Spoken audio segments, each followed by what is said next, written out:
Hello friends, स्वागत है आपका अपने यूट्यूब चैनल अपनी पाठशाला में। फ्रेंड्स, हमने आरआरबी एनटीपीसी सीबीटी 2 जो कि फरवरी में होने वाला है और ग्रुप डी जिसका एग्जामिनेशन भी फरवरी से शुरू होने वाला है, उसको ध्यान में रखते हुए मैथमेटिक्स के कुछ महत्वपूर्ण चैप्टर को करने का शुरुआत किया था, जिसके तहत हमने परसेंटेज का 2 वीडियो डाला है। आज मैं आप लोगों के लिए इसी श्रृंखला में प्रॉफिट एंड लॉस का महत्वपूर्ण जो क्वेश्चन है उसका भाग 1 लेकर के आया हूँ। चलिए शुरू करते हैं प्रॉफिट एंड लॉस। तो चलिए, जो पहला क्वेश्चन है वो है कि if 3 toy are sold at the cost price of 4 toy of same kind the profit will be. मतलब 3 खिलौनों को अगर 4 खिलौनों के लागत मूल्य पर बेच दिया जाए तो अब देखिए 4 खिलौने, तो 4 टॉय लिखिए खिलौना को, लागत मूल्य को सीपी लिखेंगे, वो बराबर है किसके, 3 खिलौने के, 4 खिलौनों के लागत मूल्य पर 3 खिलौना को बेचा जाए। तो 3 टॉय का जो सेलिंग प्राइस होगा वो 4 टॉय के कॉस्ट प्राइस के बराबर होगा, यही कह रहा है। तो अब देखिए टॉय टॉय तो कैंसिल हो जाएगा। अब देखिए आया सीपी बाई एसपी का क्या रेशियो आया। ये सीपी था, इधर एसपी चला आया इस साइड, तो क्या हो गया, ये 3 तो रह गया, 4 इस साइड चला आया। तो सीपी और एसपी का जो रेशियो आया 3 और 4 का, मतलब अगर क्रय मूल्य 3 यूनिट होगा तो विक्रय मूल्य कितना होगा, 4 यूनिट। तो बेनिफिट प्रॉफिट जो होगा वो कितना हुआ, 4 में से 3 घटा दीजिए, सेलिंग प्राइस में से कॉस्ट प्राइस घटा देते हैं, तो घटा दिए तो कितना आया, 1 यूनिट। प्रॉफिट 1 यूनिट हुआ कब, जब सीपी जो है वह 3 यूनिट है। तो प्रॉफिट का परसेंटेज क्या हो जाएगा,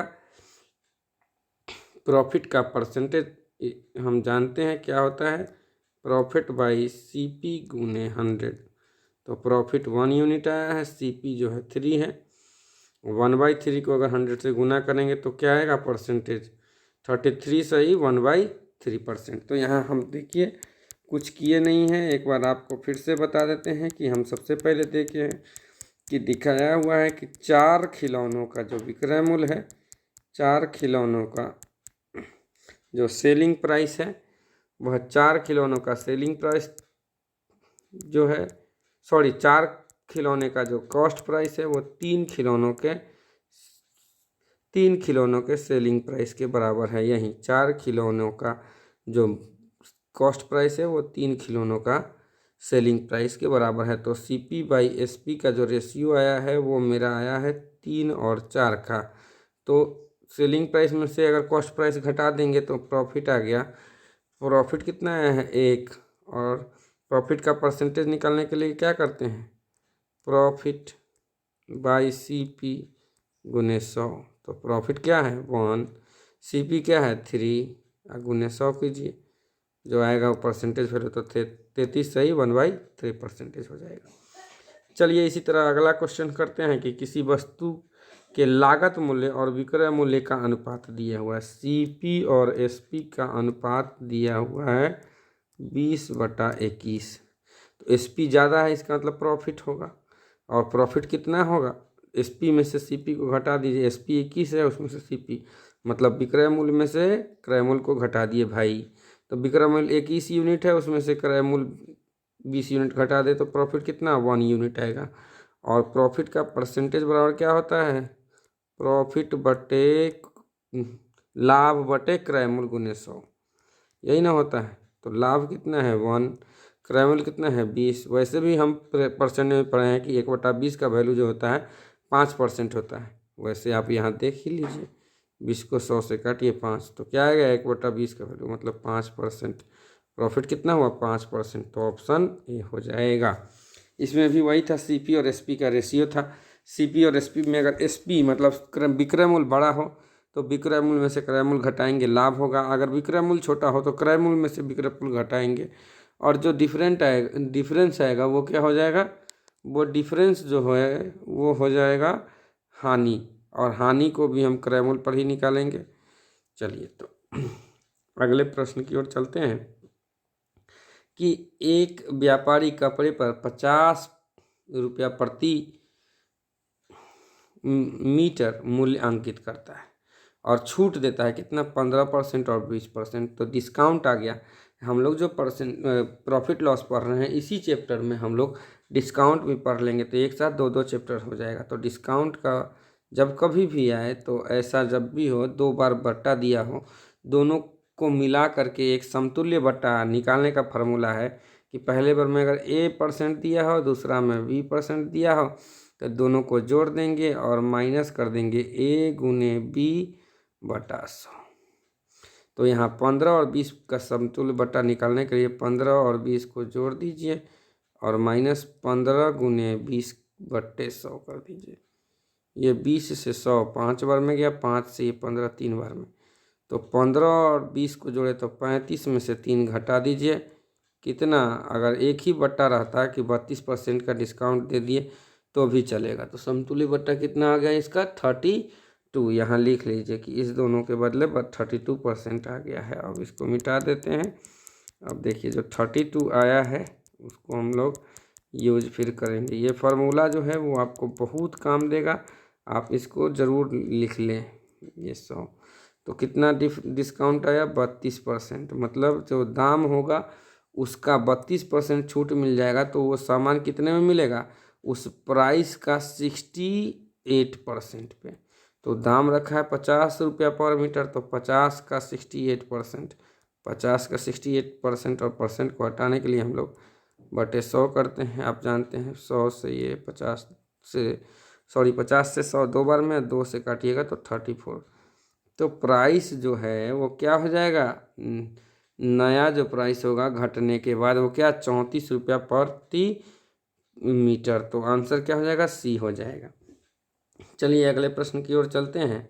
तो अगला प्रश्न क्या कहता है कि यदि 15 किताबों का क्रय मूल्य, मतलब 15 क्रय मूल्य को हम लोग CP लिखते हैं, और 20 किताबों के विक्रय मूल्य के बराबर है, 20 किताबों के SP के बराबर है। तो CP/SP का फिर आ गया क्रय मूल्य बटे विक्रय मूल्य। SP विक्रय मूल्य होता है, सेलिंग प्राइस।